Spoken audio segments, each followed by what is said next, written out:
You're watching Drake Wing Gaming. Enjoy the video. Hey guys and gals, Never here from Drake Wing Gaming. It's something on Twitter, the Gaming Drag. Today I'm coming back at you with a Let's Play episode of Promises to Keep. Y'all give me 1 second, let me make sure this is recording, be right back. Alright, we're back. So yeah, it was recording. So the volume on my mic should be a little bit lower, so my voice should not be overly loud like it has been. So yeah, little improvements here and there. So let's go ahead and jump in, y'all. We are jumping right back into Theo's path. Alarm Chan, you were up, and let's go. Let's do this, girl. Alright. By the way, I don't think I've said yet, but I love your house. It's so big, but surprisingly cozy. Theo finishes his swig of beer and nods graciously. Well, thank you very much. Like I said, though, this was my aunt's place first. She did most of the hard work. Most of the furniture was hers. She picked out the wallpaper and paint colors. He trails off, eyes wandering, then seems to snap back to attention. Some of it is my doing, though. I've added some knickknacks and... Oh, God, I hate that word. Tchotchkes. Some more art on the walls, some plants. That reminds me, I've got to water the ones in the den tomorrow. With all the excitement today, I completely forgot. Ooh, I'd love to get a look at those plants if you don't mind. Theo nods, takes another swig of beer, and rises from his creaking chair. Then allow me to show you. I suppose I might as well water them now anyway. I suppose it wouldn't hurt for you to see whether you'll be sleeping too. Okay. I glance back at Artemis, and it seems like he's doing 5 things at once. A pot full of potatoes are boiling on the stove, and he's making some last-minute adjustments to a salad. A savory aroma wafts from the oven as he tastes the dressing he made. Artemis, it smells great, by the way. Food tends to do that. You two go do whatever you like. I've got things under control here. I thank him, then follow Theo to a corner of the kitchen. He opens up a cabinet, then halts, and turns back to me, a little sheepishly. The watering can was also my aunt's. All right. When he removes it from the cabinet, I see why he felt the need to specify. The can is in the shape of a little purple elephant with big sparkly eyes and itty-bitty rounded tusks. Its trunk, of course, is the spout. Fucking adorable. Oh my god, I love it! Look at his little tusks! Theo still looks a little embarrassed, but he laughs in response. He sure is something, huh? Artemis, do you mind if I use the sink real quick? The focused bird looks up from the chopping carrots and shakes his head. Please do. Theo strides over to the sink and starts to fill the little elephant with water. He doesn't actually hold that much water, but... His voice wavers a little, looking down at the can. How could I replace him? I could never if he were mine. Theo nods and clears his throat quietly. Okay, that's about as much as he'll take. We start, of course, with this little guy. Theo walks over to the lone kitchen plant and gives him a generous dose of water. I got him pretty recently. Feel like the kitchen needed a little extra something. I don't usually keep it this clean, if I'm being honest. There we go. The den is this way. We file out of the kitchen, down a short hallway, and through some double doors into the den.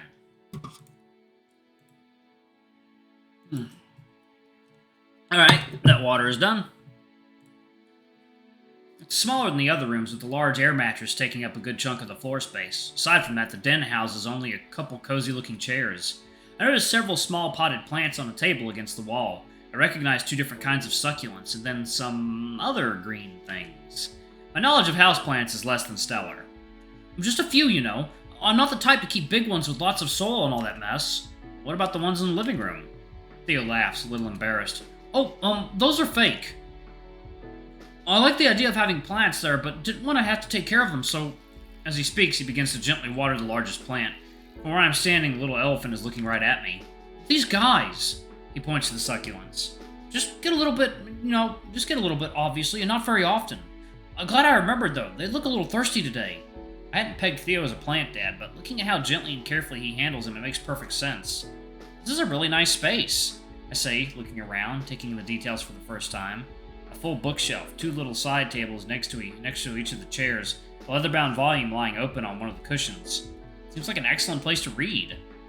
Best seat in the house. Though I haven't had much of use of it lately. My reading has really slipped this year. Barely got through 5 books. Judging from the width of most of the titles on the shelf, that still seems impressive to me. There we go, he says, topping off the final plant with the remains of the can. We can have a little extra today as a treat. Oh! He snaps his fingers. There's one more in my bedroom, too, if you want to see it. She also needs a bit of water today. Sure, lead the way. Theo leads me upstairs and down the hall to the master bedroom. Once we enter, he makes his way over to a medium-sized hanging plant, suspended from the ceiling in one of the corners. And here she is! Give me just a second, I'm gonna fill this little guy up again. He taps the little elephant, then heads through a door into what must be a bathroom. I take a look around the room, a little sheepishly at first. It's okay, I tell myself. He clearly doesn't mind you being in here. Theo's room is neatish. That's probably the best word to describe it. The bed is made, but the blankets and pillows are a little crooked. The nearby desk is completely covered with papers and manila folders, but all efficiently stacked and organized. The walk-in closet doors are wide open, revealing a forest of similar-looking clothes. I definitely see 2 or 3 copies of that exact outfit he's wearing right now. That also makes sense for Theo, I note. When it comes to fashion, he's very copy-paste. Here we go! He emerges from the bathroom, full elephant in tow. Thanks for letting me give you a little impromptu tour. I'm proud of this house and I like showing it off to people. I'm not surprised. It's a lovely place, really. Yes, he says simply. His eyes once again travel elsewhere. Yes, it is. The tone of his voice changes completely, deeper, more husky. He starts to water the hanging plant, gently moving its leaves aside for better access.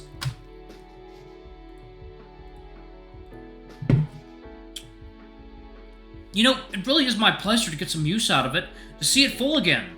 It's just been a while since... At that moment, the water begins to pour out of the hanging pot onto the floor, and Theo lets out a yelp of surprise. Oh, fuck! Shit, I always overwatered this one.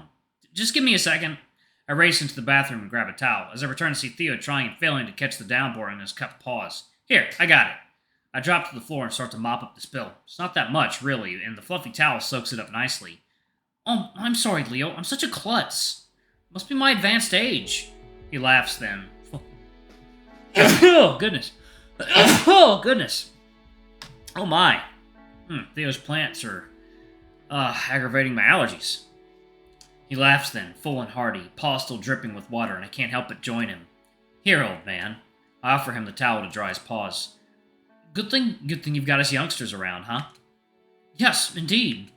Theo puts on his best old man voice as he takes the towel. And you youngsters are welcome back here any time, for any reason. But for now, I think we should probably head back to the kitchen, just in case Artemis needs my help with anything. I probably shouldn't have left him to fend for himself, actually. Fair enough. Seems like he knows what he's doing, though. Judging from the smell already wafting through the house, he was making miracles down there. As I take one last look around the bedroom, my thoughts catch up with me. All this was happening so fast. Less than 24 hours ago, I was on my way out of this place. I was excited to file onto a plane and leave this frozen city behind. Less than 24 hours ago, I was gearing up for another quiet night alone in my dusty apartment. Just me, my phone, and my endless roiling thoughts. And now I have an open invitation to Theo's house. And Rofi and I still have so much more to catch up on. I'm sure that dog will force me to accompany him for a walk when the weather clears up. Not that I'd mind, of course. It seemed almost surreal. I'm pulled back to reality once we reach the stairwell. As we descend past the myriad collection of photos, my curiosity gets the better of me. Hey, Theo? Is this you and your aunt? I point at the photo that caught my eye earlier. What? Theo's 17th birthday, 2005. Yeah, me and Aunt MJ. Theo's voice turns wistful and his eyes in focus. She was always so good to me. My 17th was the best birthday I ever had. I watch him relive the day in his head. I'm assuming she bought you that car? That's a pretty sweet gift. Yep. And I totaled it a few days after. His voice turns bitter without warning, and the mood sours at once. We hang in uncomfortable silence only for a moment before his eyes refocus and he drags his mouth back into the now familiar Theo smile. But anyway, that was a long time ago. I won't bore you with old stories. Let's not keep Artemis waiting, huh? Yeah. Listen, Theo, I didn't mean to... He waves his paw to cut me off. No, don't apologize. You didn't do anything wrong. Come on, I'm sure we're needed in the kitchen. He turns and strides purposefully down the stairs, and I hurry after him to catch up. The eyes in the photos seem to follow us as we go. Artemis looks up as we enter, clearly ready to delegate a task. Theo, I'd appreciate it if you could help me set the table. He considers for a moment. I suppose we don't all have to eat in the same place at the same time, but it would be nice. Well, this is my house, and I say we do have to. Theo says playfully, a twinkle in his eye.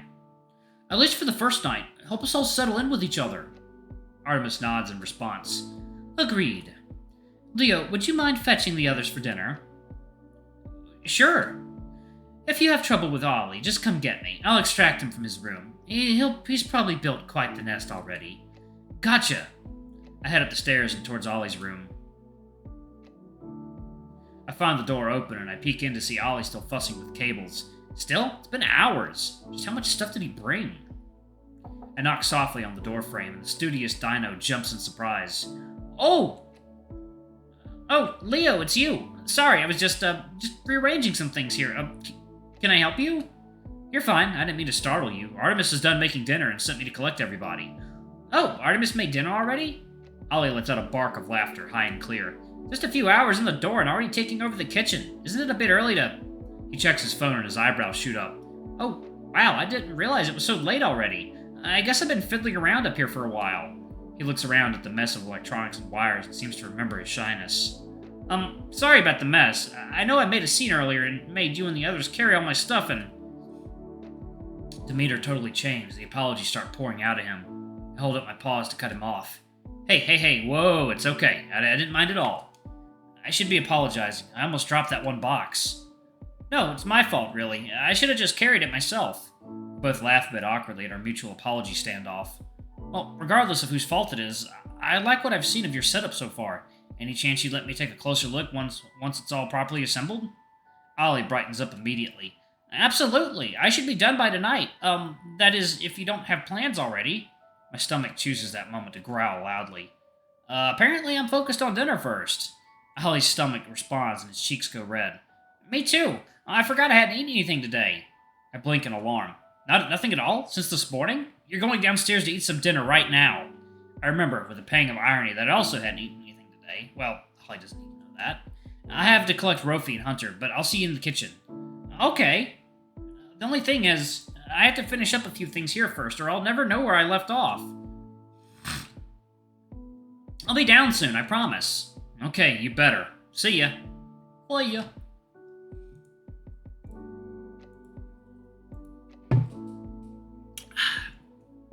I leave Ollie to his work and walk down to the hall to Rofi's room.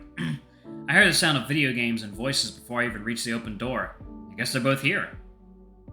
The two of them are sprawled in front of the TV, Rofi hunched over his controller, Hunter spread out flat on his belly, foot paws kicking in the air. Looks like they're playing a racing game. A devious smile spreading across my face, I call loudly from the doorway. Don't mess up! Rofi yelps and jumps, clearing an impressive height, and his cart flies right off the map into the abyss. Leo! Hey, that's not fair! No, that doesn't count! Hunter bursts into raucous laughter as he crosses the finish line and triumphant music plays. I dodge a hastily thrown pillow, holding back the giggles myself. It's dinner time, you guys. Artist made food for us all. Oh, sick! The raccoon pulls himself up off the floor and discards his controller. What did he make? No idea, but it smells delicious. We'll see when we get down there. Well, what are we standing around for? Let's go! We make another stop at Ollie's room to remind him about dinner. And then all four of us start heading to the kitchen, following our noses and growling stomachs, enjoying the smell wafting through the house. Cavalry has arrived. Artemis looks up from the stove, scans down the line until he sees Ollie, then nods at me, a silent thank you. There you all are. So, we're gonna start with salad and breadsticks, obviously. And I'm gonna go ahead and pause it right there, y'all. Thank y'all so much for watching. Don't forget to like, comment, subscribe, ring that notification bell. I'm gonna give before I leave, I'm gonna give a thanks to my lovely bronze tier patrons. Thank y'all if I do for the channel. We greatly appreciate your support. Thank you to our silver tier patron, Cade Silver, and thank you all above and beyond. It's greatly appreciated. Anyway, if y'all want to get your names in the credits, get access to all of our safe for work contents as little as $5. And if y'all don't want to donate to our Patreon, you can donate using super thanks on YouTube. Anyway, I love you all, and I'll see y'all in the next video. Bye-bye!